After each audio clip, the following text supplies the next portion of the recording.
I think like the first time you have sex with anybody, it's like like you need a mulligan. Like that's never good. Almost never good. Yeah, I mean, like, you don't know each other yet. It's weird. It's like, what? It's weird. So then you do a second time, you're like, oh, maybe there's potential here. And then the third time, there's usually some sort of connection or not.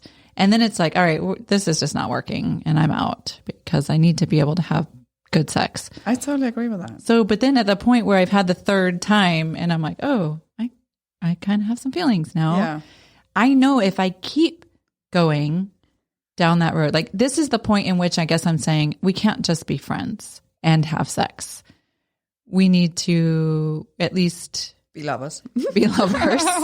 In which case, I'm like you. I don't tend to want to have multiple lovers because if I'm connected with somebody, I really want to put my energy into that.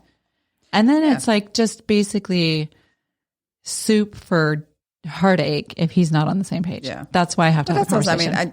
I feel with sex, it's all about intimacy and connection for me. For sure. If it's going to be good, it's because there's some sort of connection. This is why it's like, and I don't know why, but I'm like, I don't know, in my life, I've been invited to so many threesomes. What is that? Do I have threesome on my, I don't know. Side note. It's so random. I don't random. Know. Is that random though? I don't know. But the funny thing is, I mean, I'm all into getting freaky, but more than two people for me is like that takes the intimacy away from me. Right. And this is just something that I know, I've always known. It's like, it's not my thing. Yeah. If that's your thing. Totally okay. Yeah. Go for it. All you want. But for me, I'm so much about intimacy and connection that would just remove all that. And I'm just like, why am I here? I mean, I would agree. And also there's a second component or a third component, I guess, of like, again, back to the selfish. I keep saying selfish. There's probably a better word for it, but I don't want to be left out and like, right. Hey, like, what about me? What about me over here? And this like, is also, I mean, we're going back to start. I want something in this hole and I want something in here. So, like, but hello. I'm a Leo, and so I'm like, it needs to be all about me, baby. Yes. That's how I feel. I don't know if that's a Cancer thing, but that's how I feel. It's definitely I want things, places. It should be all about me. So then you can say, okay, devil threesome. But then you know it's ultimately going to be a pissing contest between. Well, somebody's going to be left out in the cold. Exactly. Fall off the bed and be like, what the fuck just happened?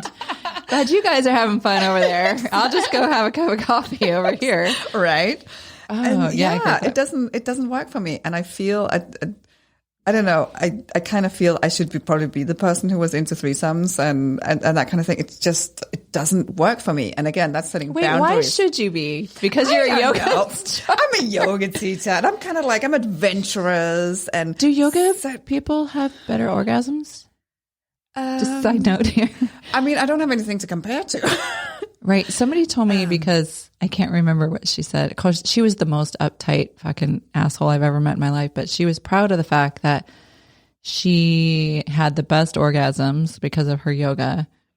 And she was able to make him have the best yoga or best yoga. Well, I mean, what we tend to have is Kegels. Yes. Like a lot of strength. Vaginal strength. Vaginal strength. Is that weird? So we can actually kind of like do shit with.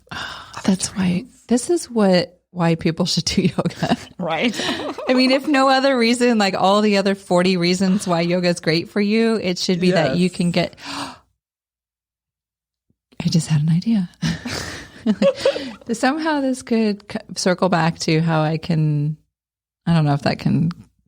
The whole blowjob thing has just got me confused. I was wondering if the yoga could help with that, but I guess not. That's a good question. I mean, I don't know. Deeper breath. Lower your heart rate.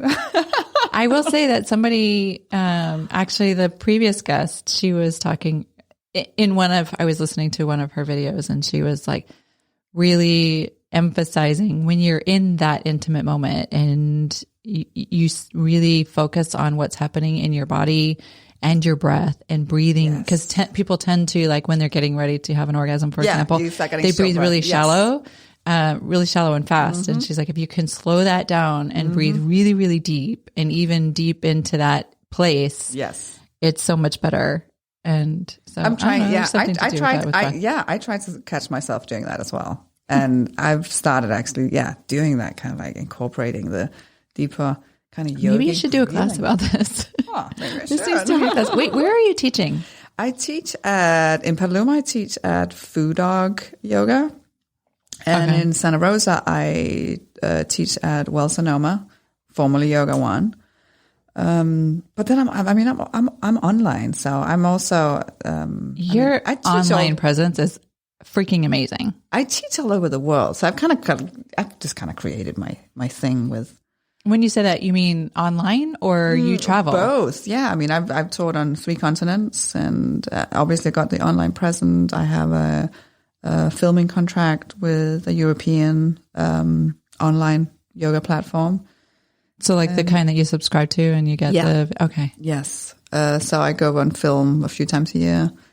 And I got like a fitness magazine over in Scandinavia that I work with. Yeah. How long have you been doing yoga?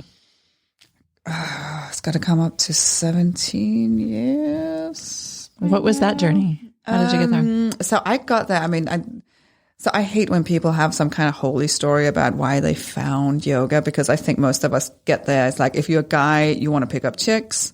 And if you're a girl, you want abs or something like that. And it was just like, super, so I'm going to be super honest and say, so I did horse riding for years and years and years. I was a competitive horse rider. And my body was obviously messed up. So one day I was at the stable, and this friend of mine, we were just sitting there talking, and she was sitting on the ground, and she was just at a split. And I was like, stop. Like, what is that? And she's like, well, I do yoga. And I'm like, huh. And this was right when kind of like Madonna came out and did yoga. So I knew that was kind of trendy. I was like, I should do yoga. I want to do the splits. Exactly. So it was super superficial and lame why I came in to do yoga. But I think most people probably go into yoga for those types of reasons. Totally. Yes. And I was just like, just own it. Don't pretend you're some kind of holy seeker of spiritualism. It's like, fuck that. So let's keep it real for a second. For sure. So I walked into my yoga class, but the thing is, I walked out of my first yoga class, and I was going through a lot of stress at the moment. I was kind of at the end of when you're getting to the end of a long relationship, and it's just kind of like, ugh. You know it's going to end at some point. Exactly. You're just like, yeah. So I had a lot of stress, and I was studying law at the time, so I had all this stuff going on. And I came out of my first yoga class. I'm like, this unknown feeling of relaxation. Yeah. I was like, this feels good. I should do that again. Let's just tap into that for a second, because I think I'm a pretty good gauge for the average Joe. Like, I feel like most of my experiences are average. I don't know how many people really walk out of their first yoga class actually feeling relaxed. That's true. So this was something for you. It was something for me. But I think it was a mixture of just like I was in a place where I really, really needed it, and I didn't necessarily know that I needed it. So I used to, like, when I look back on it, I had pretty bad anxiety. I never looked at it as anxiety. Yeah. I didn't even look at it as stress. It was just who I was. It was that was just part of, like, when my breath was completely caught up in my upper chest, and I had to like gasp for my breath constantly. Which I look at it like, oh my God, like, how did you survive? Seriously, lady? Like, you should have been on medication. But I just I was just kind of powering through it. I mean, I grew up with, like, my dad was in the army, and it was, we were talking about before, suck it up. Yeah. I very much grew up in a family where it's like, you suck it up. Right. Be a big girl and just suck it up. So that's what I did with everything. And so it didn't even occur to me that I might have, like, be anxious or have stress. I just sucked it up. Yeah. And it wasn't until I actually felt what it was to be relaxed. I was like, oh, this is a new concept for me. Wow. So that was kind of like, wow, I should do this. And it took a while to realize that, oh, I love this because I walk out feeling like I've never felt before. Yeah. Okay. So let me ask you this. 2 questions. For somebody who, like me, who can't get out of her own head, right? As an instructor, do you have a 1 tip or 3 tips or whatever to the person who goes to the yoga class for the first time, or maybe the 5th time in 5 years or whatever? What advice would you give that person to try and have that experience that you had? Let go of everything. Like, what's the advice? Because it's certainly not like what I do, and that is like get every pose perfect. Yeah. You know. So I feel my initial job as a yoga instructor is to just get you in your body, because that's going to take you out of your mind. Mm-hmm. So, and that's why I cue. I mean, you saw my videos. I cue into the subtleties, like, can you feel your back foot now? Are you lifting your arches? Just little things like that. Yeah. I do that not necessarily because you have to lift the arches in your feet. I do it because I want you to start thinking about it, because I want you to get out of your head. Out of your head. As you said. Yeah. And in your body. And you become present in your body. You stop being in this monkey brain kind of turmoil. Yeah. So I think that's the first thing I do as a yoga teacher. But secondly, it's the gift of starting to witness yourself. Like, be the observer. That you are not your thoughts, you are not your ego. You are, as I said before, you are something deeper. And once you understand that, you can start to observe yourself, and you start observing your own reactions, your own instincts.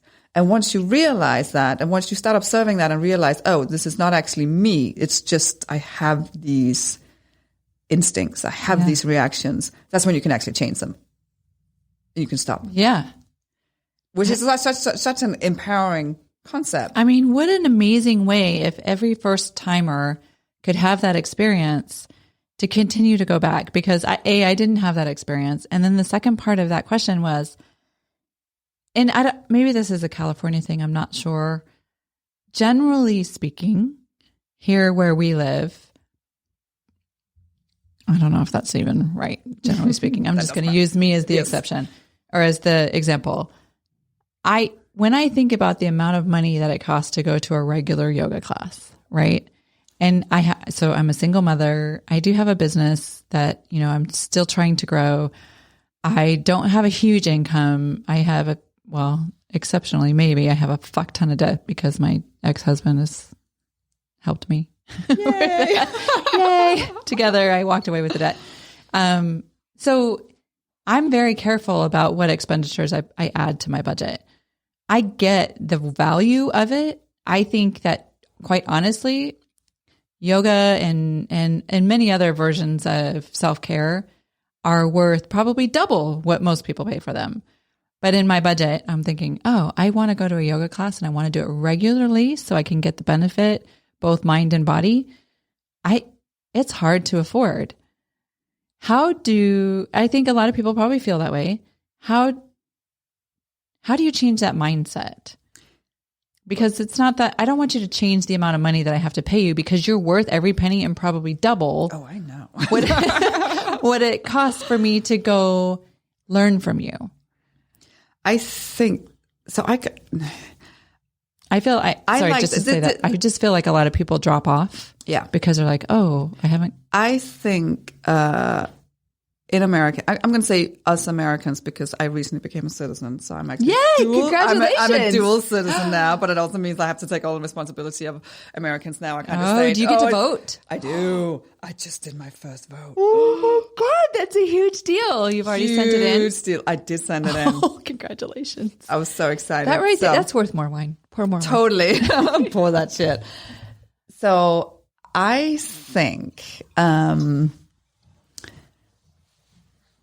I have the same idea about like the food you buy. And in this country, there's a huge inequity between what we use as a roof over our head compared to our bodies. And if you think about basic survival, what do you need to, like basic survival? You need a roof over your head. You need food on the table. And in today's society, I'm going to add you need to